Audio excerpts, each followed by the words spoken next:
Já estamos de volta com o seu Manhã da Piedade e eu queria te lembrar de uma coisa. Tá vendo esse símbolo que aparece aqui, ó, nesse cantinho da tela? Esse símbolo ele é um convite para você conhecer mais e poder ajudar a família dos devotos de Nossa Senhora da Piedade. É muito simples. Basta você abrir a câmera do seu celular e apontá-la para esse símbolo. Automaticamente você vai ser redirecionado à página desse projeto tão bonito e que tem ajudado, tem transformado a vida de tantas famílias aqui na nossa arquidiocese. Conheça mais sobre esses projetos e, se puder, contribua. A sua ajuda é extremamente importante para manter esses projetos vivos aqui na nossa arquidiocese. E agora a gente vai falar de um assunto muito legal, mobilidade elétrica. Você já ouviu falar sobre esse termo, mobilidade elétrica? Pois é, ela tem aumentado muito em todo o mundo. Além de respeitar o meio ambiente, essa forma alternativa de transporte acaba sendo mais econômica também. E para falar um pouco mais sobre esse assunto, eu converso agora com o Mário César, que é proprietário da loja Let's Go, especializada em scooters. Bom dia! Bom dia, Vanessa. Bom dia a todos ligados aí na Manhã da Piedade. Prazer falar com vocês. O prazer é todo nosso, ainda mais para falar de um assunto tão legal, tão inovador, que é essa mobilidade elétrica, né, facilitando aí o dia a dia de muitas pessoas. Eu queria saber como que foi assim o início, né? Se você já apostou logo de cara na venda dessas motos elétricas ou se foi agora na pandemia que deu uma intensificada. Então, eu vou contar um pouco para você como é que eu conheci e como é que eu trouxe a mobilidade elétrica para Belo Horizonte. Sim. Tá? Eu morava em São Paulo no ano passado e trabalhava numa rede de lojas na região do Brás. Para quem conhece o Brás em São Paulo, é uma região onde praticamente não se transita de carro na rua. Então, eu trabalhava numa rede onde eu tinha que fazer visitas em 7 a 8 lojas por dia, durante todo o período do dia, tá? Então, eu tinha que me locomover de forma rápida entre essas lojas, né? E de carro não dava para eu fazer isso, porque o Brás é muita gente na rua e, assim, você para locomover 2 quarteirões é questão de 15 minutos, meia hora. Então, eu procurei uma forma. Aí, procurei a bicicleta. Só que eu não tenho, assim, tanta familiaridade com a bicicleta. Procurei, então, uma outra forma. Conheci as scooters elétricas. Foi aí que eu comprei a minha primeira moto, né? A gente chama de moto, patinete, costuma chamar de scooter elétrica também. Então, assim, eu adquiri essa scooter e São Paulo tem todas as suas particularidades. Tem a questão do rodízio, que uma vez por semana você tem que acabar pegando ou ônibus ou Uber, né? A questão da praticidade em locomoção. E no final do ano, com a entrada da onda roxa em São Paulo, essas lojas onde eu trabalhava, acabaram fechando algumas lojas e outras ficaram só em delivery. Então eu não precisava mais me locomover. Eu retornei para Belo Horizonte. Retornando para Belo Horizonte no final de dezembro, eu trouxe essa scooter comigo. E descobri que em Belo Horizonte ainda não tinha a cultura da scooter elétrica. Então, assim, foi até interessante que eu andava na rua, então se eu ia no supermercado, eu tinha que parar a questão de 10 minutos para fazer a compra, 15 para poder explicar o que era aquilo que eu estava montado e aonde que eu tinha conseguido comprar. Então, Belo Horizonte não tinha uma oferta. Eu fiz uma pesquisa de mercado e descobri que em toda a BH não havia uma loja de scooter elétrica ainda. Então, deu aquele estalo. Pô, é uma coisa bacana para trazer para BH, né? Então, foi aí que eu comecei a aproveitar da pandemia para poder estar vendendo essas scooters aqui em Belo Horizonte. Já viu ali uma oportunidade de negócios. Empreendedores são assim, né? Vem uma oportunidade onde ninguém mais viu. E eu queria saber, Mário, qual que é o público que busca esse tipo de veículo e o que eles procuram, né? Optando por uma scooter, por uma motinho elétrica? Hoje, a questão da pandemia me ajudou muito também. Por quê? O público que eu trabalho, 99%, vamos dizer a grande maioria, para não dizer todos, são aquelas pessoas que querem sair do ônibus por causa da pandemia, por causa de aglomeração, são aquelas pessoas que estão trabalhando, às vezes, em home office e, às vezes, estão se deslocando até o trabalho 1, 2 vezes por semana e já não compensa pagar um estacionamento no centro da cidade mensalmente, entendeu? Então, hoje, o meu público, o nosso público aqui, que procura scooter elétrica, ela vai desde o estudante de 19, 18, 19 anos, até senhores e senhoras de 60, 70, eu tenho cliente de 80 anos de idade, sabe? Então, assim, a pessoa que procura scooter elétrica, ela procura praticidade, economia e uma desenvoltura no transporte diário, entendeu?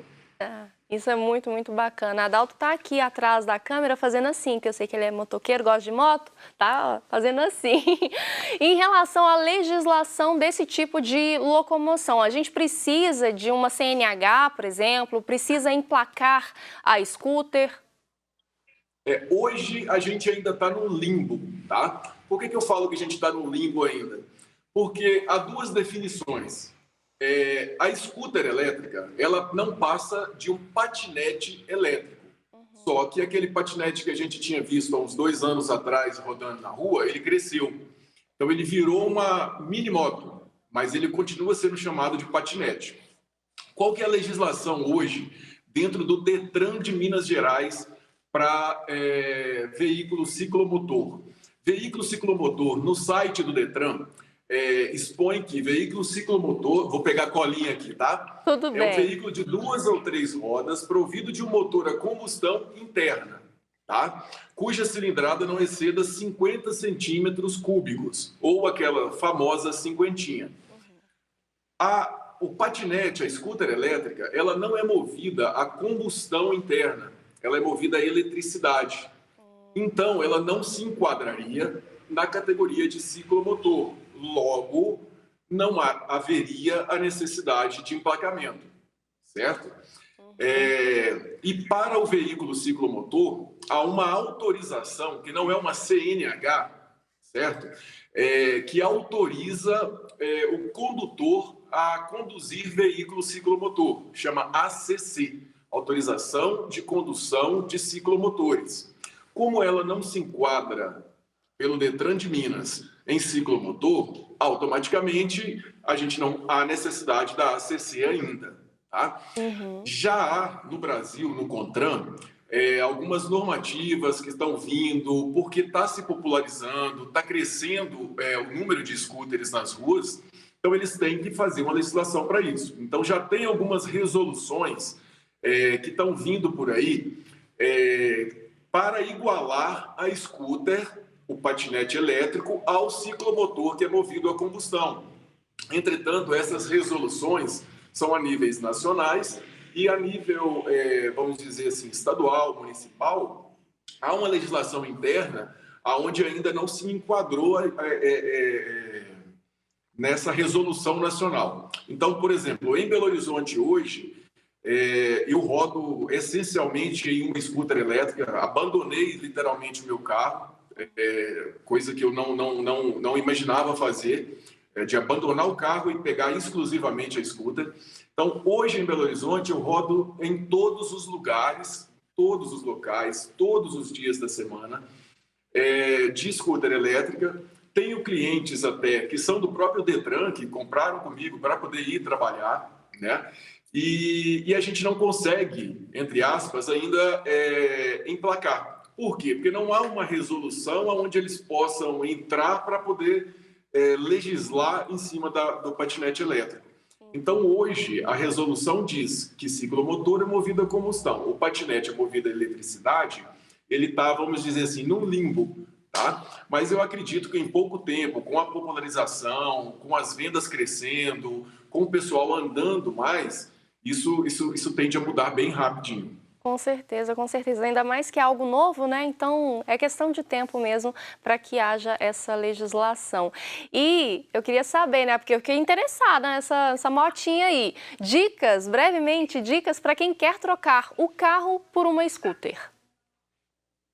Assim, a troca do carro por uma scooter é uma coisa que vai ser evidente a curtíssimo prazo.